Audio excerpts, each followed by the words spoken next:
Yes, good evening to all the participants. So, welcome to the day 5 session on network pharmacology. So, before going to today's session topics, can we recap the last session topics? Yes. So, either you can message or you can unmute and can discuss.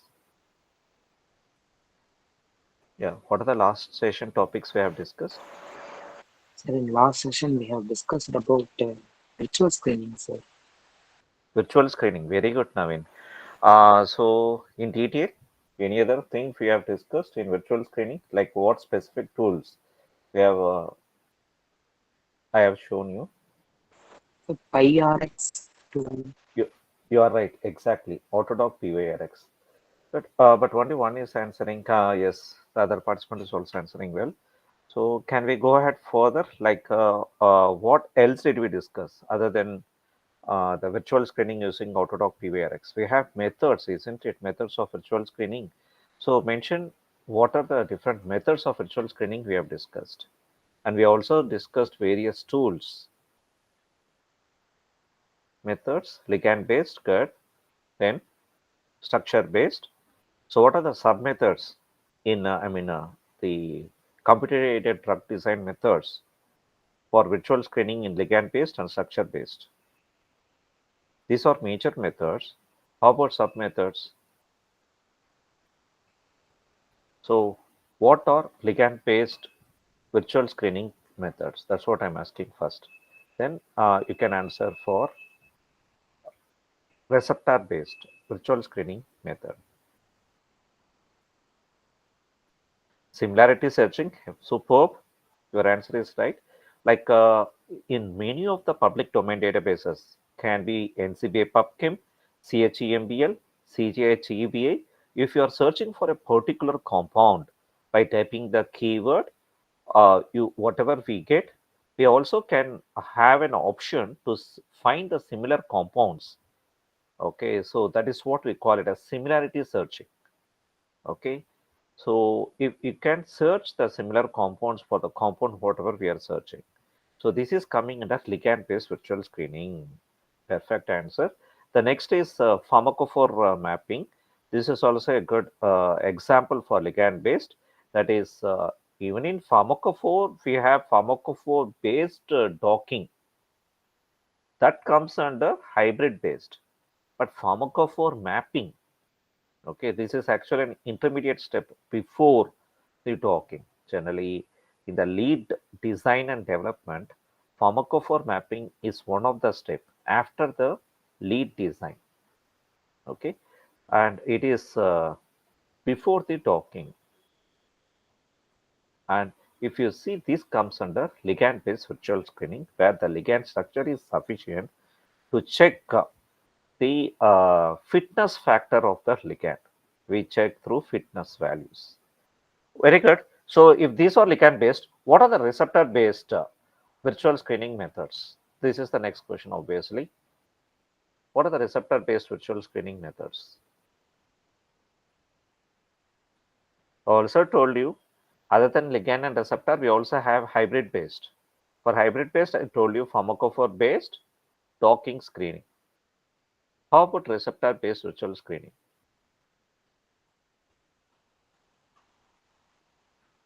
Mention me the methods. See, only the three participants are interacting. How about the others? Do you understand or you have missed any concepts? What are the receptor based virtual screening? Come fast with your answers. You don't like to learn much in the network pharmacology.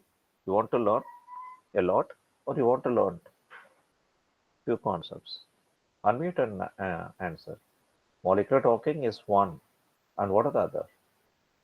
Other than molecular talking, do you know any other receptor based virtual screening methods? Do you find the topics of our internship and certificate course? What are the topics you have seen? Do you remember QACR? QACR comes under ligand based or structure based. Can someone tell me? QACR comes under ligand based or structure based or hybrid based? Exactly. The answer is right. It's a ligand based. And How about simulation?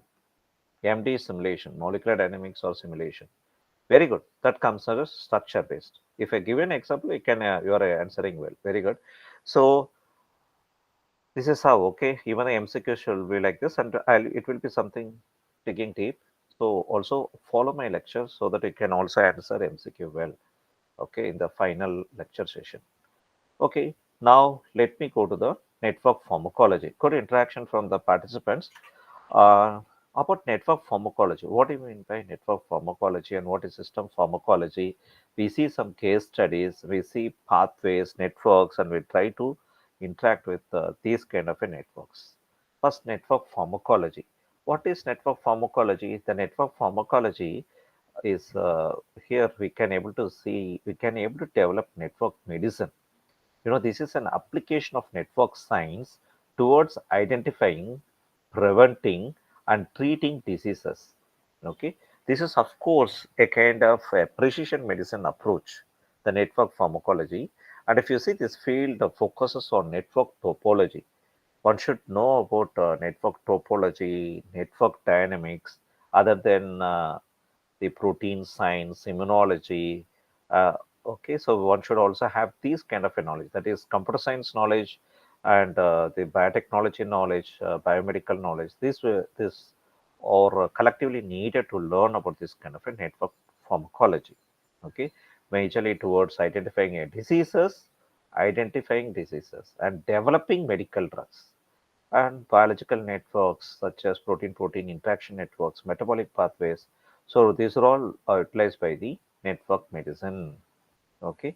So when compared to the normal medicine through the structure-based approach, so integrating the network pharmacology can give you a better kind of understanding on precision-based medicine approach.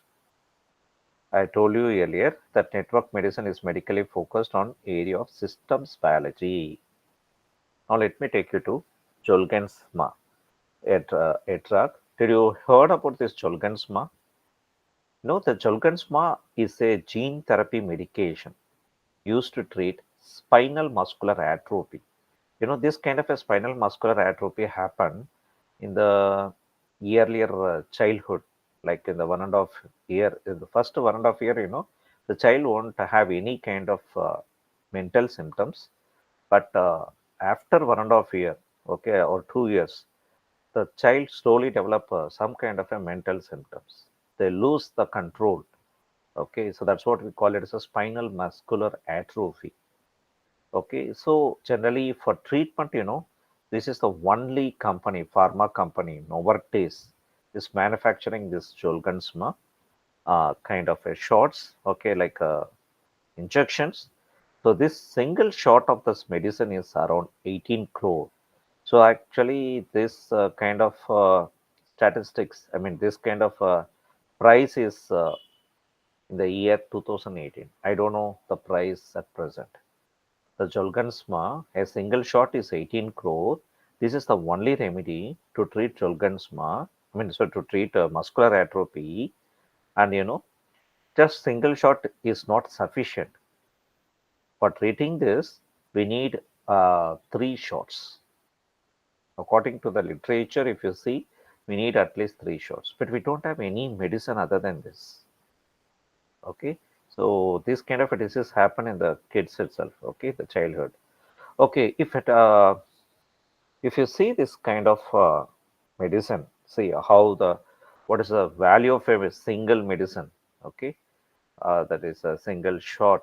So one can able to find even these kind of a medicines will come in future, which is more expensive. But one if understand, okay, how to you use the kind of a how to develop a kind of a network medicine along with the gene therapy, obviously we can get remedy for even untreated diseases, untreated rare diseases. There are many rare diseases for which still the drugs are not developed. So to develop the drugs, one should have knowledge on not just the basic competitive drug design methods. We should come across the recent contemporary approaches used. So one is system biology approach to network medicine. And for this spinal muscular atrophy, the drug target is the human SMN protein. Okay, so this kind of Zolgensma medicine is going to target this protein. Now, let me take you further on network pharmacology. So, what is network pharmacology? I'm giving with an example. In network pharmacology, okay, we take a series of compounds. For example, yesterday I believe Adhikari has explained about a plant compound called mangiferin. The mangiferin is a compound from mangiferin indica. Myself, I work majorly on ashwagandha, Withania somnifera. So in that we have so many steroidal lactone compounds. This is a popular drug without A, which is already proved to treat 13 types of cancer. Myself, I tried with the 14th cancer, and also it's working successfully. Okay, so it can able to cure 14 types of cancer through multiple funding. We worked on this kind of effect of drug on one or two cancers. Okay, and wow, Vitaferin A is one of the Ethanoid. There are group of ethanoid from a single plant. If you see in ashwagandha, there are almost 41 types of ethanolides. So vitaferin is one of the 40, is one of the ethanoloid from ashwagandha. If you have a group of compounds and if you want to check which is the best compound for a particular target, okay, whatever target you try, for example, nuclear factor kappa B, or you're going with a different kind of EGFR, what kind of a target receptors we take, okay, so we can check the effect of these compounds, series of compounds from a single plant, okay, with one or multiple targets also. Okay, we can also check the effect of compounds with multiple targets. But one thing, whatever we fix, okay, which is related to a major pathway, this is your hub protein. If you're working on enough kappa B, then this is your hub protein. And we check the interaction of these compounds with these interacting protein of their hub proteins. That's what we generally call this as a system biology approach. Okay, so protein-protein interactions, checking the effect of even binding of the compounds with the hub along with the interacting proteins. Okay, so and if you just say that we can also targeting multiple genes with respect to the proteins. We can also check whether any side effects or adverse effects the compounds can give. But we are not going to take all these compounds in consideration. We screen only the best compound. So initially we can also screen the best compound and we can try one best compound with multiple receptors. Even this kind of a pipeline, a drug design pipeline is mostly used by the scientist. Okay.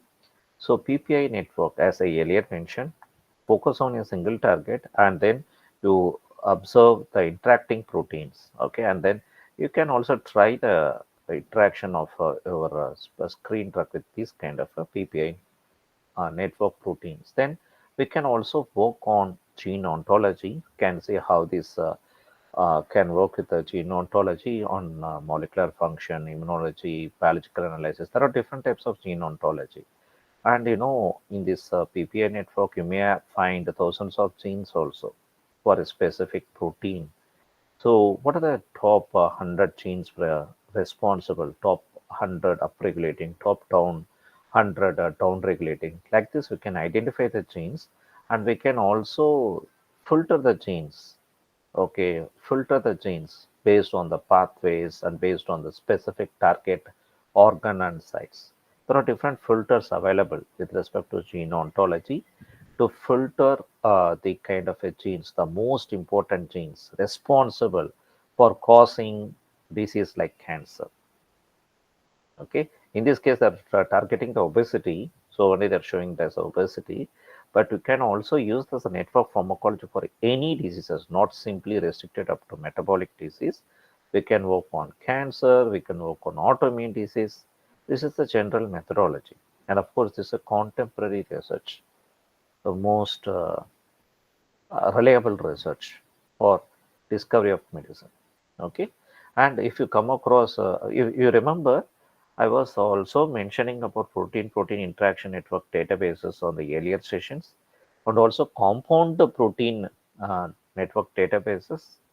If you don't remember, once again I recall you in the upcoming slides. Okay, and for this kind of network pharmacology, we also integrate.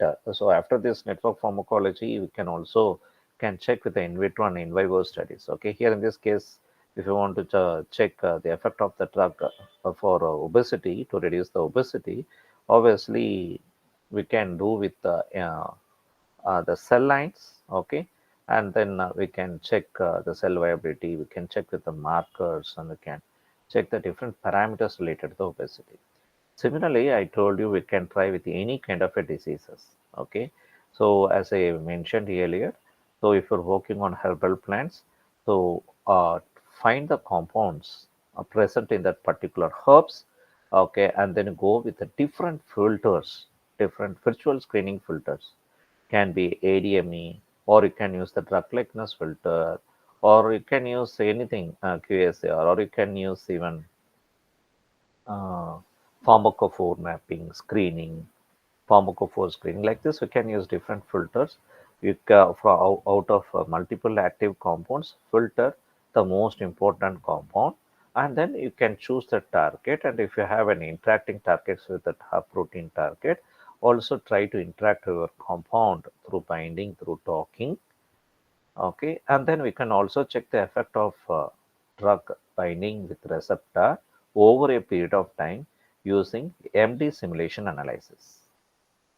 So, you know the major difference between the docking and simulation.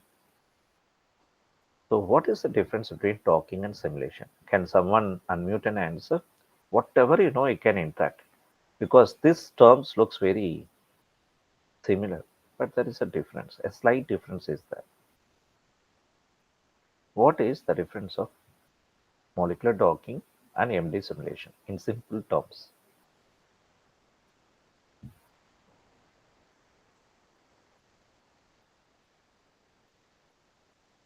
Are you typing the message in the chat? Very good. To have interacted, can you please tell me what is hub protein? Hub protein is the most important protein. Okay, most important target protein. What you're focusing on in your research. Okay, and MD is MD simulation is about validating docking results. Okay, so whatever you have understood, it's okay. But still, if this answer is not clear to others, how come we can narrate? Simulation is checking the stability of docked molecules. Good. Stability. Okay, but how you check the stability? Very good. Good interaction from you both. Does hub means a group of protein? No. Hub is only one important target protein. Hub is only one important target protein. Of course, very good. RMS, RMS, so many things are there. I'll be explaining more about MD simulation in forthcoming sessions. Now, let me explain you with a simple methodology about docking and simulation. You know, in docking, we are going to check the binding affinity of ligand and receptor. Okay, so ligand and receptor, if you check the binding affinity in terms of binding energy, so whatever binding energy we can calculate in autotalk is in terms of kilocalorie per mole. I told you earlier, if it is below minus 6 kilocalorie per mole, the docking results are significant. That's what I told you on yesterday. You remember? So if this is molecular docking, interaction of ligand and receptor, for checking binding affinity and measuring it through binding energy. MD simulation is something the same. We can also infer the binding energy, but over a period of time. Checking the affinity of ligand and receptor over a period of time. For example, it can be 100 nanoseconds or it can be 200 nanoseconds. Like if you see in MD simulation, we can analyze the results in the form of RMSD, RMSF. There are so many kind of parameters to analyze MD simulation results. Whatever we work, the RMSD, radius of gyration, we measure with respect to time. That's most important. Okay, with the 100 nanoseconds, 200 nanoseconds. You know the difference now. So here in docking, we just check how much drug is going to bind with our target protein. But in MD simulation, you know the drug is not going to bind permanently like how you attach Fevicol for the broken parts to attach. If you want to match the two different broken parts, we use Fevicol, isn't it? Similarly, whatever drug we consume, if it works like Fevicol, what is going to happen with our organ, with our body? There is something abnormal, isn't it?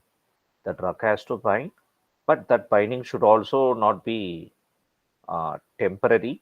It should be partially binding for over a period of time to check whatever the effect of drug on a body. That's what we call it as pharmacodynamics. We can able to simulate. We can able to simulate in our computer. That's what we call it as molecular dynamic simulation. So this has to be done over a period of time. We understand now clearly. So the same concept of talking over a period of time is what MD simulation. Now let me take you to the system pharmacology. System pharmacology is the application of system biology principles to the field of pharmacology. You know, system biology principles. What is system biology? We'll be discussing more about system biology in upcoming slides. But one thing I mentioned you in system biology, we work on one hub protein and we try to also link with the interacting proteins of that hub protein in PPI interaction networks. Okay, so we have a lot to know more about the system biology. You know, the system biology is majorly on omics, types of omics. You know, there are types of omics like genomics. You remember these types of omics? Genomics, proteomics. I've already explained you in the earlier session, isn't it? Genomics, proteomics, okay, transcriptomics, interactomics, diseaseomics, all these things, okay, or the principles of system biology. But if you use these kind of an omics principles to the field of pharmacology, what is pharmacology? So studying the mechanism, studying the side effects, adverse effects of the drugs, okay, for a particular disease. That's what we call as pharmacology. So if you try to use this kind of a computational omics, okay, in pharmacology, we call that as system pharmacology. So how drugs affect the human body as a single complex biological system.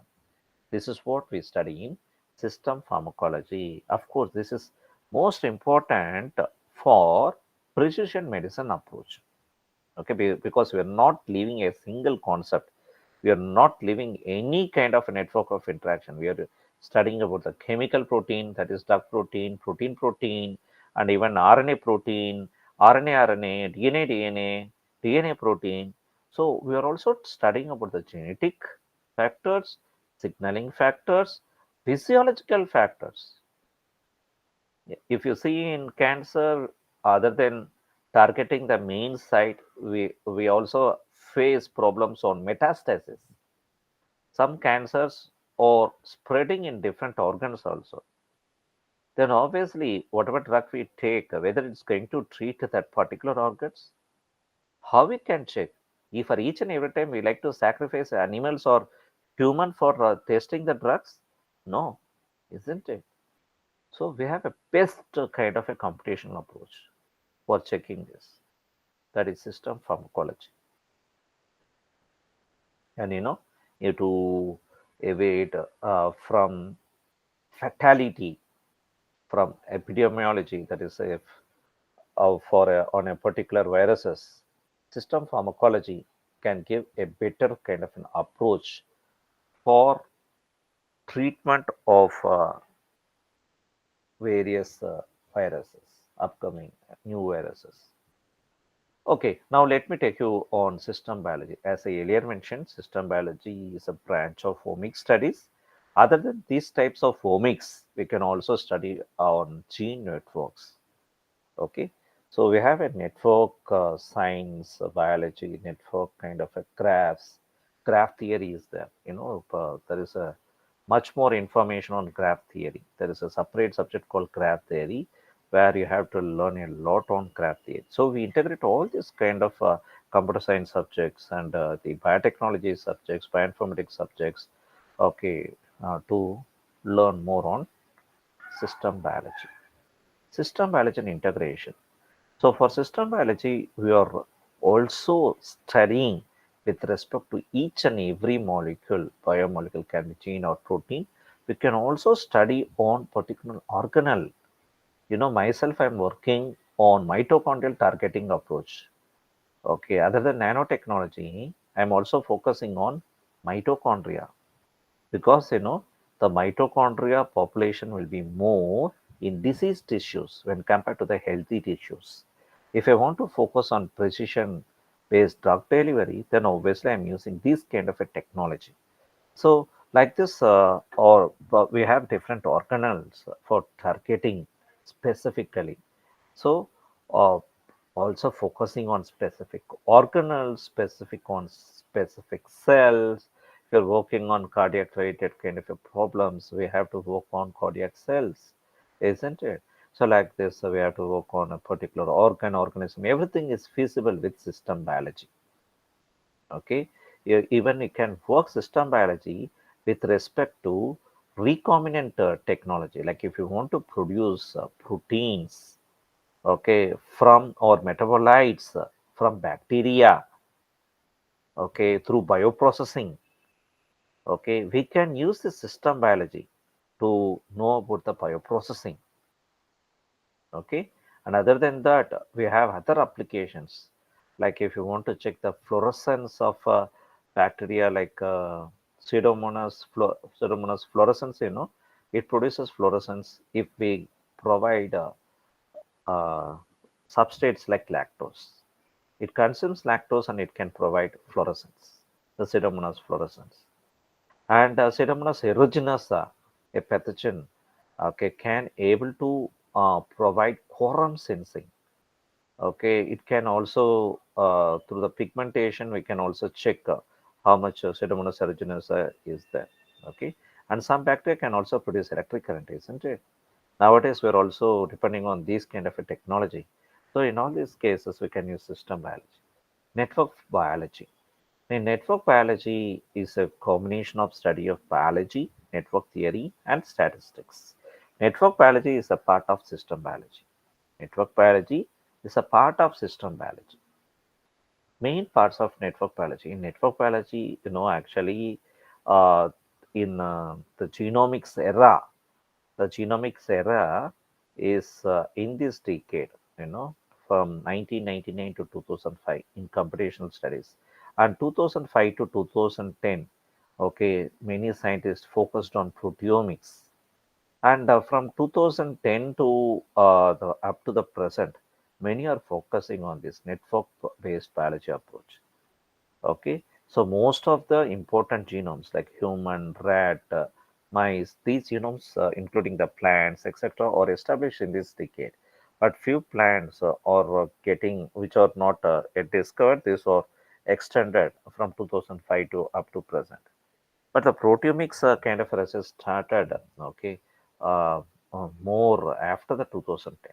It started after 2005, but if I can able to find the databases only from 2010 onwards.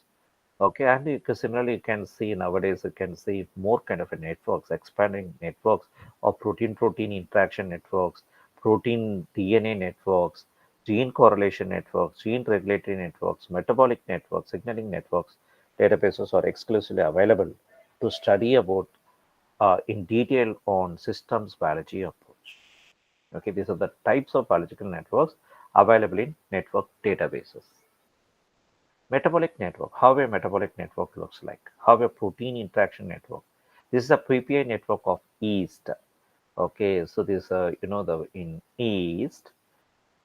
So can I ask you a question? How many percentage of coding genes in yeast code for proteins? What is the percentage of coding genes code for proteins in yeast organism? Can I answer for it? I just asked you a question.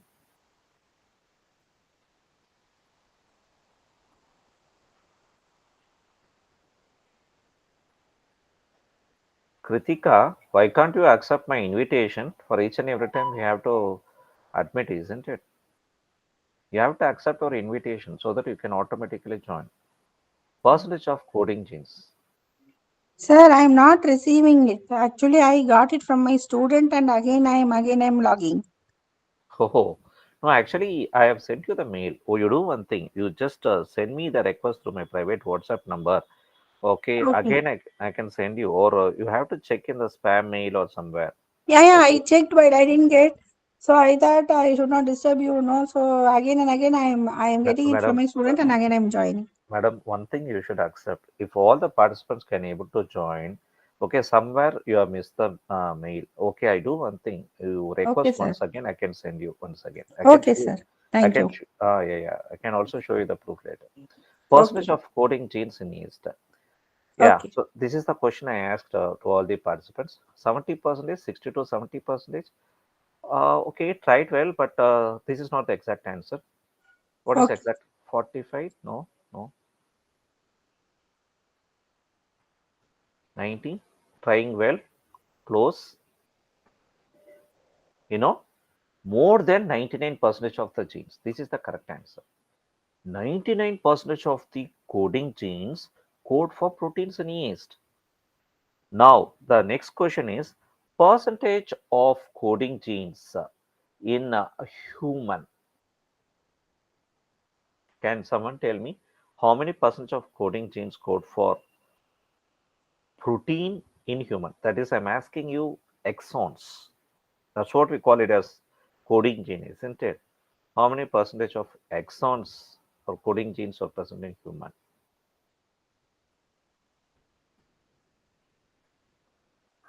Oh, yes. CC students are not answering. See, I am the subject faculty for you. Fortunately or unfortunately, you're inside. Very good, very good. So I have to ask for the answer so exclusively. But the answer is right. Okay, 1 to 2 percentage. Okay, so 1 to 2 percentage of genes code for proteins. See how many lazy genes we have in our body. Now let me take you further on this kind of an system biology. So I was explaining you something on system biology. Okay, I was mentioning you that more than 99% of coding genes we have are present in yeast. This is the PPI interaction network of the yeast, and this is the gene regulatory network.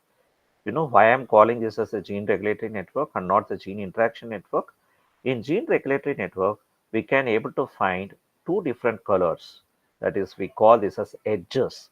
Whatever lines we can find, these we call it as edges. So one color line is red color, the other color line is the black color. The red line is positively regulation, and the black line denotes negative regulation. One gene can positively regulate another gene. One gene can also negatively regulate another gene, a third type of a gene. You got it? So in this case, TP53 is the hub gene. TP53 is the most important gene for many types of cancers. If this is the major type of a gene, okay, and this gene can also interact with the other interacting genes. So this interaction can be a positive regulation or negative regulation. Positive regulation, once again I'm telling, it is denoted in red color, and the negative regulation is denoted by black color. Now let me take you to the next slide. Definition of network graph. So definition of network, if you see, we have each and every node here. You know how many nodes we have? Node 1, node 2, and node 3. So in node 1 can be a protein in protein interaction network, or it can be a gene, okay, in gene interaction network or gene regulation network. So according to the basic network theory or graph theory, okay, we denote these points as nodes, also called as vertex, and whatever connecting the nodes is what we call it as edges. If you have two nodes, and if I can able to join these two nodes using the edges in the center point, whether I can call it as a graph or not. Can I consider this as a graph? Yes or no? Can someone tell me? Unmute and answer. So for each and everything. Yes, sir. Yes, that is no. If I join 2 points, this is not a graph, this is a line. If only if you have three nodes, then only we call this as a graph. The graph can be a cyclic graph. Okay, so this is a cyclic graph, isn't it? We are wherever we start, we end with the same point. And whatever, if you see this one node is a self interconnecting, this is connecting with a self inter loop. So even this is possible. And you can also have different paths of connection. So this is the shortest path we have. This is the A, whatever I denoted this. Okay, this is the shortest path for node 1 and node 3. But we also have the second shortest path as path B, and this is the largest path. How I am telling shortest and longest, you can able to find based on the edge length. This is the shortest length. The B is the next to that, and C is of course having a longer length. So like this in network or graph theory, we can able to see how the nodes are interconnected through edges. A simple graph does not have loops, self edges, and does not have multi edges. So however we find like this in protein-protein interaction networks, and earlier I showed you is protein-protein interaction networks, we have plenty of nodes interconnected there. Okay, so you can able to find like that. So this is you can find a kind of a protein-protein interaction network like this. And one should remember that in system biology, we can interconnect all these types of omics. Genome, which study about majorly on genes, okay, organized collection of genes you can able to find in genome, isn't it? So there's genes, whatever we have collected from haploid chromosomes, these are organized in a circular genome. So these just studying the genome study won't pave a way to for the precision medicine approach. So after the genome, one should also study on proteome. If only if integrate genome and proteome, the precise approach you can able to make it. Okay, even with the drug whatever are coming up. And similarly, don't simply restrict up to the genome and proteome. Even if you can able to link with the interactome, metabolome, your precision is more defined when compared to simply working on a single omic study. Okay. And if you see is protein, I just zoomed in. I'm showing it. This is from this author, and gene regulation network of C. Archin. Okay, sea urchin you heard, isn't it? I told you in gene regulation we have red lines and black lines. Can you able to see it clearly now? Metabolic flux analysis. This is another kind of a pathway. Whatever I'm showing you are different pathways actually. This is a metabolic flux analysis pathway of E. coli. So metabolic flux analysis, you can able to find a different metabolites, how it is interconnected, and what are the enzymes responsible for converting one metabolite to the second metabolite. Okay, so this is what we call it as a metabolomic flux analysis pathways. And uh, there is a popular website called KGG, that is Cato Encyclopedia of Genes and Genomes, Metabolic Pathways. This is for glycolysis, glucogenesis, and pentose phosphate and citrate cycle pathways. So we can integrate all these pathways in a single pathway. Even this is available in cake. Okay, and also these pathways are interlinked, based on the type of product it formed. The product what is formed can be input for another pathway, and the product of the second pathway can be an input for the third pathway. So it depends. Or even intermediates can also interlink in this kind of metabolic pathways. Pathway role in target identification. So that's most important. We first identify a hub protein, a hub target, then we can try to identify the interacting proteins. Today, we'll be also seeing these kind of network databases. IMPACT. You remember? On yesterday, I was explaining you about this database, Indian Medicine Phytochemical Database. This is a therapeutic database for Indian medicinal plants. In this database, we can able to see the plant compounds present in specific Indian medicinal plants. Not only that, even the types of diseases treated. So if a plant can be used for treatment of 100 types of diseases, all the 100 types of diseases with literatures or cited properly, and even the protein drug protein interaction networks are also available in addition to these resources. Okay, so this is a best Indian indigenous database from our nation. And Herb 2.0 is similar to that, but it is from Chinese. Okay, the Chinese website, that is traditional Chinese medicine database. Of course, we can find the network, that is how the drug or also, I mean, drug and drug protein. These kind of networks are also available in Herb 2.0. Networked analyzed. Okay, so we can able to analyze the types of networks using this. Also, these network analysis is integrated with R programming. If one has to work on network analysis, we can able to use this network analysis. Okay, so something it's a linking with the machine learning. We can also link with the machine learning, and we can work on the network analysis, metabo analyzed. So, like however we work on the genes in the network analysis, we can work with metabolites in metabo analysis. Impact therapeutic use database. So this is the homepage how it looks like in Impact. Here, either you can search based on typing the medicinal plant. If you type a medicinal plant, you can get that medicinal plant, or if you type a compound, you can get the types of medicinal plants linked with that compounds. So there are different types of keywords to search. Okay, so type a keyword of a compound or a plant name, or you can also based on therapeutic use. If you want to treat ovarian cancer, type of ovarian cancer and you can find the relevant plants, compounds related to that. Okay, excellent database, isn't it? So this kind of a research, I think they have started at 10 years before, but rapid kind of development happening even in this development of this database, impact therapeutic use database. So this one particular plant, it can be used for treatment of what diseases. That is this kind of an information you can able to see in this impact. Okay. If you want to focus on specific disease, click one particular specific disease. You can also find this information. And similarly, Herb 2.0. So I just typed a keyword like vithafirin. Vithafirin, just now I mentioned, isn't it? A steroidal lactone compound from ashwagandha.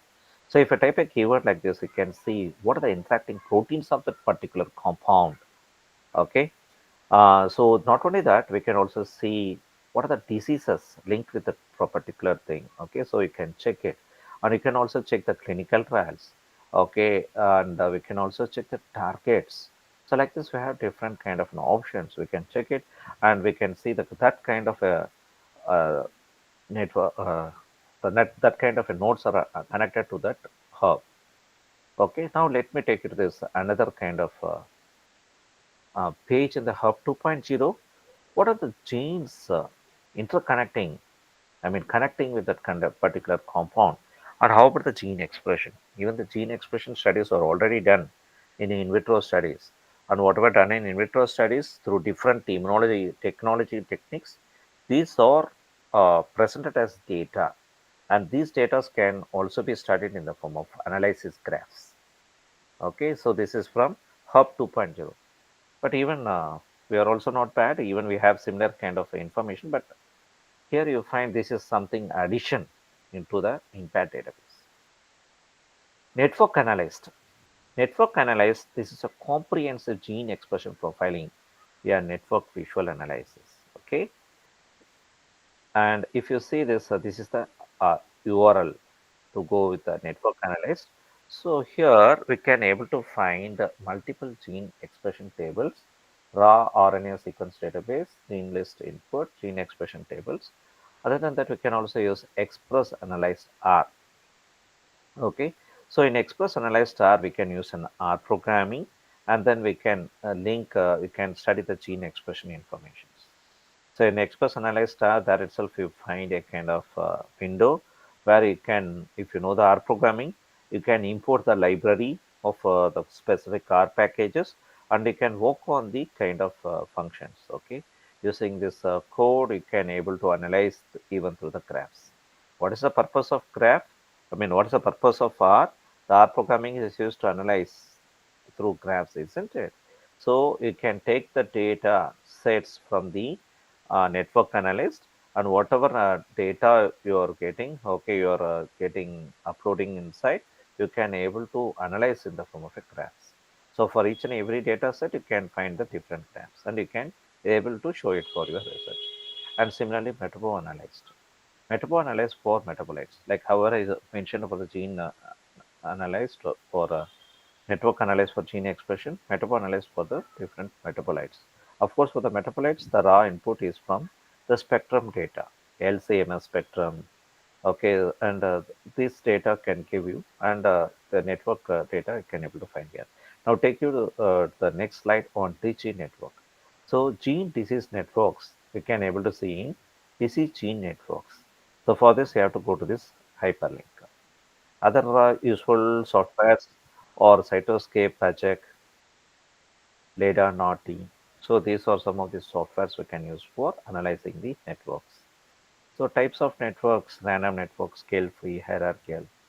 Lot to know, isn't it? Much information is there in the theory itself. Interactome. What is interactome? Till now we discussed on genome, proteome, metabolome. What is this interactome? The interactome is something related to RNA, isn't it? So if you work on RNA and RNA interacting protein and gene regulatory networks, so this extensively can study in interactome. Diseasome, how one particular gene links with different diseases. You know, in autoimmune diseases, can participants can interact with the examples. Kindly provide me examples for autoimmune diseases. So now I just asking you a question to provide example for autoimmune. If I ask you about cancer, you tell all the types of cancers from our Rheumatoid organism. arthritis. Very good. Like rheumatoid arthritis, give me some other examples.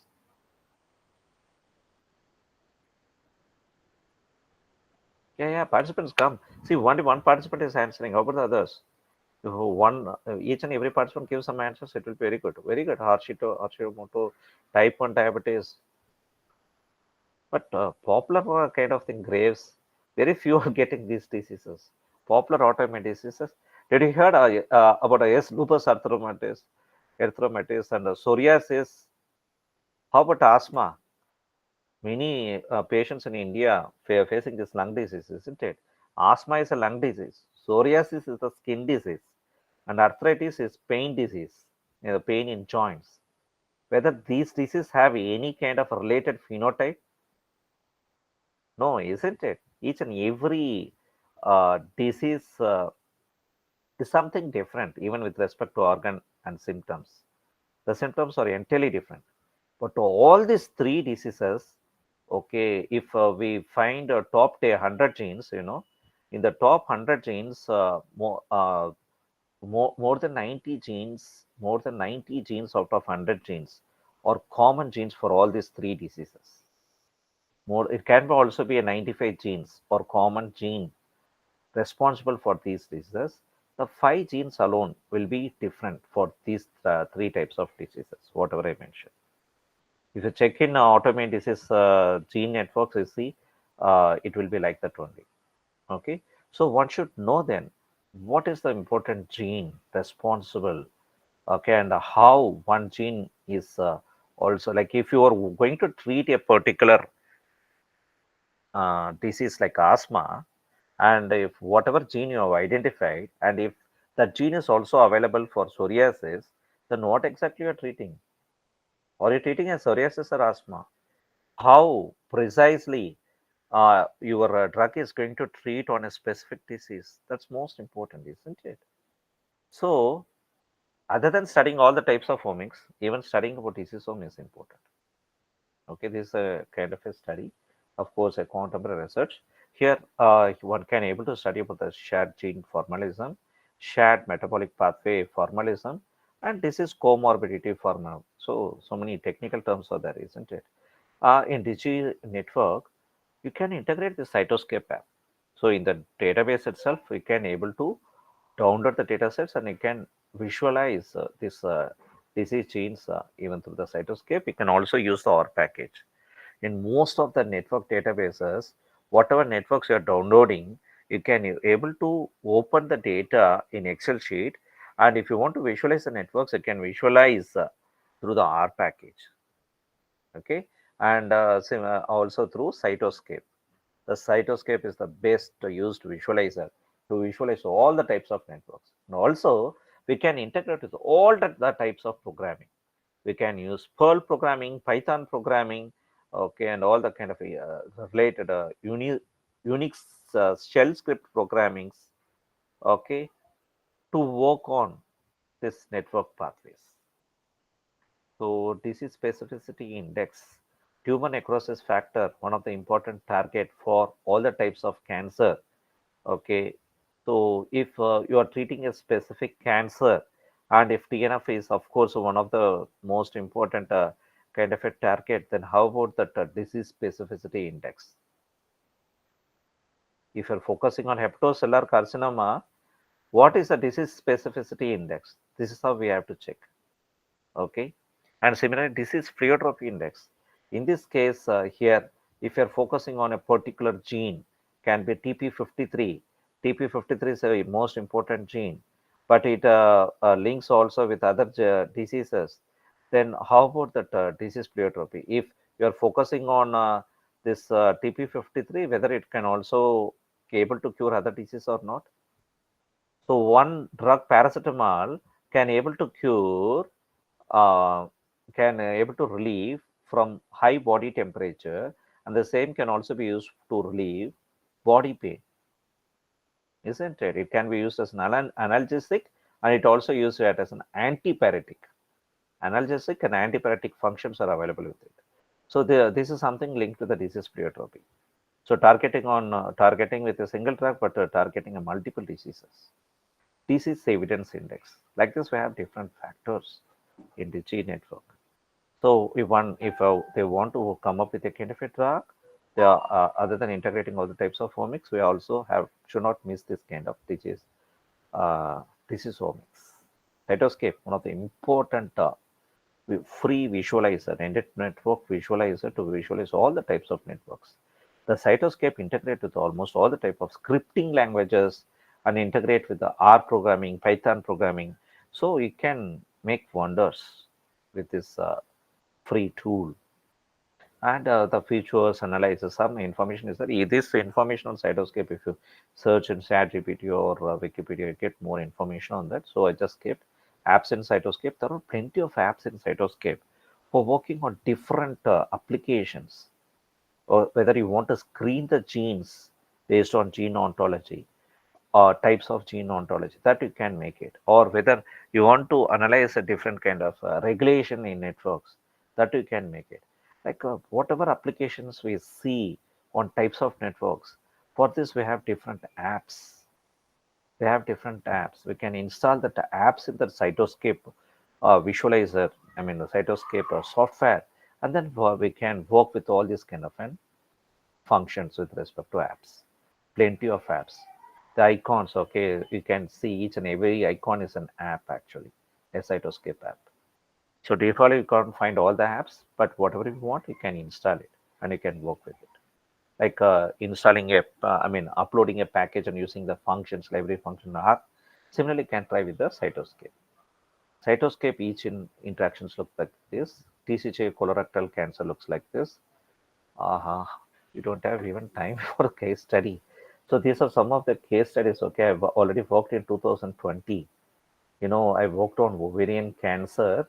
In this article, I just summarized. Okay, what exactly I did is I've taken 1,000 important genes, most important genes for ovarian cancer, and then I screened the top 100 upregulating and top 100 downregulating genes, and whatever I screened, I further screened to 10 important genes, totally 10 important genes. In the 10 genes, we can find both upregulating and downregulating. You know how I go with a virtual screening of drugs, taking thousands of drugs and screening to 500 and 500 to 100 and 100 to top 10 and top 10 to 1 based on different filters. Filters like ADMET, drug likeness filters, and the talking based. So we can use the types of filters and to come from 1000 to number 1. Similarly, I use a different kind of parameters to screen from 1000 to top 10 genes. Now, after filtering up to this, okay, then I try to dock plant compounds. I try to dock three plant compounds with the 10 important genes, 10 most important genes in ovarian cancer. And then I found which is the best plant compound. Okay, so this I identified through molecular docking finally. The final picture I brought the molecular docking. So, like whatever I summarize, the top 50 are upregulated, top 50 downregulated, based on the fold change. So you can see all the genes at the bottom, and what is the fold change you can able to see in the form of p-value.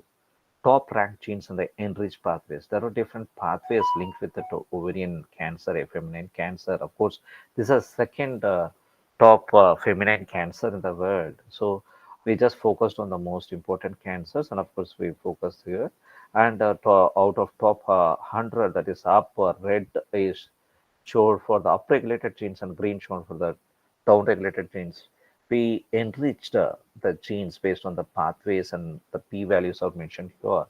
And we identify the genes ranked based on the connectivity.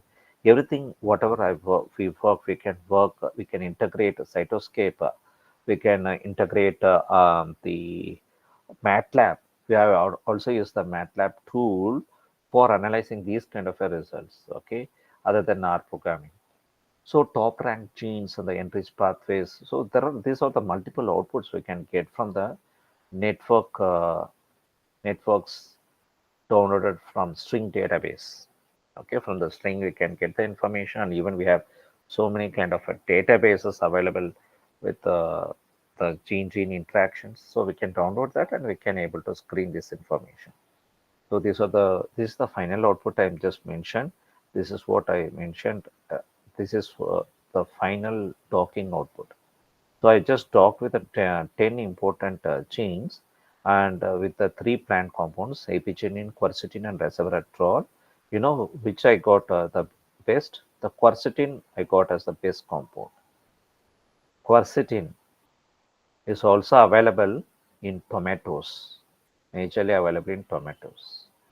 So our finding identified that quercetin, that is which is of course present in tomatoes, can able to cure ovarian cancer. Actually, this is third top, I believe. Okay, the first is breast, second is cervical, the third is ovarian cancer. Okay, so tomatoes can able to cure ovarian cancer. You know the fact now. So whatever fact, after doing this computational studies and after publication, then one day it's checked in the Google. It showed correct results. Yes, tomatoes can also cure. And see how I identified only through this binding energy. Out of 10 targets, for the 6 targets, I got maximum negative energy. So from this one, so and also I have attached these kind of journal papers in the WhatsApp, okay, on today. So go through this paper. The second study we worked on is in kidney cancer. Okay, the scientist from Sweden, okay, and Jamia is from New Delhi. So all these scientists, the popular eminent scientists, we worked on this kind of multi-stage gene expression profiling reveals potential genes in the critical pathways in kidney cancer. You know, in this study, what exactly we did? In this study, we worked on identifying the most important genes in stage 1 and stage 2 cancer. Stage 1 and stage 2 cancer. Because in stage 3 and stage 4, we can't able to save the patients. Okay, stage 3 and stage 4, obviously the kidney has to be removed and the kidney transplantation has to be done, isn't it? That's the fact. So just because we find 5-year survival rate is very, very less in kidney cancer, Okay, so we worked on this kidney cancer. So in the just because it is feasible to treat in stage 1 and stage 2, we focused on the important genes in these stages. That is the peculiarity in this article. Okay, so to find this information, you can see this kind of a thing. See, just we have 3 to 4 minutes to check on the databases. I believe I've already shown you impact database. If you want, I can show you further. And whatever left out, we can also see in subsequent sessions. Okay, so we can take 2 to 3 minutes to look through the tools and databases. Is it okay? Yes or no? Can I take 2 or 3 minutes? Yes or no? Yes. Okay. Uh, Now I go ahead. So I'm taking you to the impact database. So in impact database, how to search. We can go to the, if you want to check with the phytochemical, click the phytochemical. Then we have to type the Indian medicine plant. So default Tulasi is there. You can give any plant whatever you want to search. Most of the Indian popular medicinal plants, top to 20, you can try Tulasi and checking. If you know the phytochemical name, type the phytochemical name. So you find this is the species, genus and species name, and you find different kind of a compounds, and these are the identifiers. And if you want to go to the specific compound, go to that. Okay, here you can able to see the physicochemical, drug likeness, ADMET, descriptors, all this information you can able to find. Even the networks are there. Okay, so for the networks, you have to come back and you have to search specifically. That is how the drug is specifically linked with the. So therapeutic use. We can also check. So cardiovascular search. You can also check with respect to cardiovascular. So only thing is that you have to go inside to check the networks. Okay. So you have to go inside to check the kind of networks.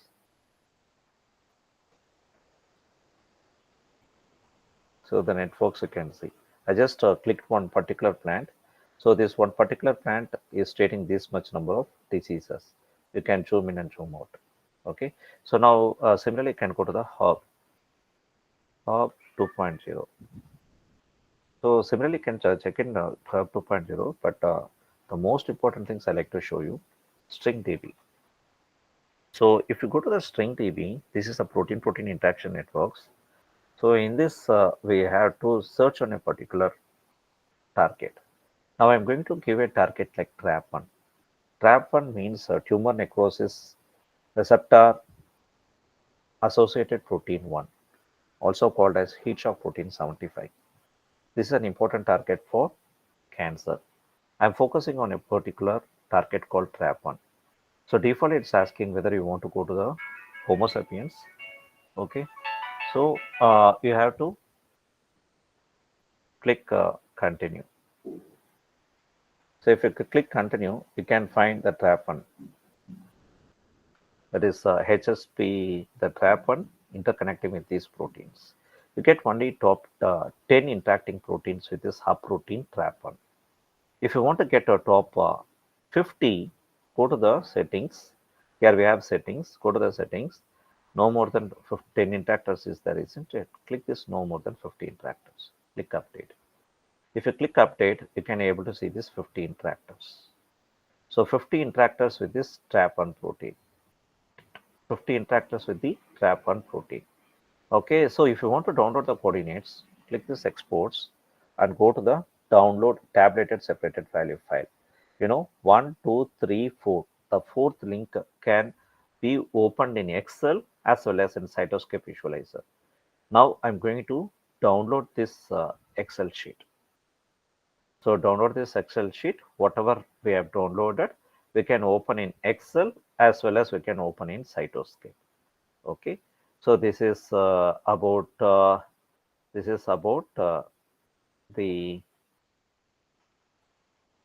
some of the tools, and databases to be used for network pharmacology. As the time is nearing up, The continuation we'll be seeing in the forthcoming sessions. In the forthcoming sessions, I teach you how to open the data in the Excel sheet and how to infer the results and how to study the networks using the cytoscape visualizer. This will be seen in the forthcoming sessions. Any doubts up to present, you can ask me. Today, I've completed my session. Any doubts? If no doubts, thank you very much for your interaction and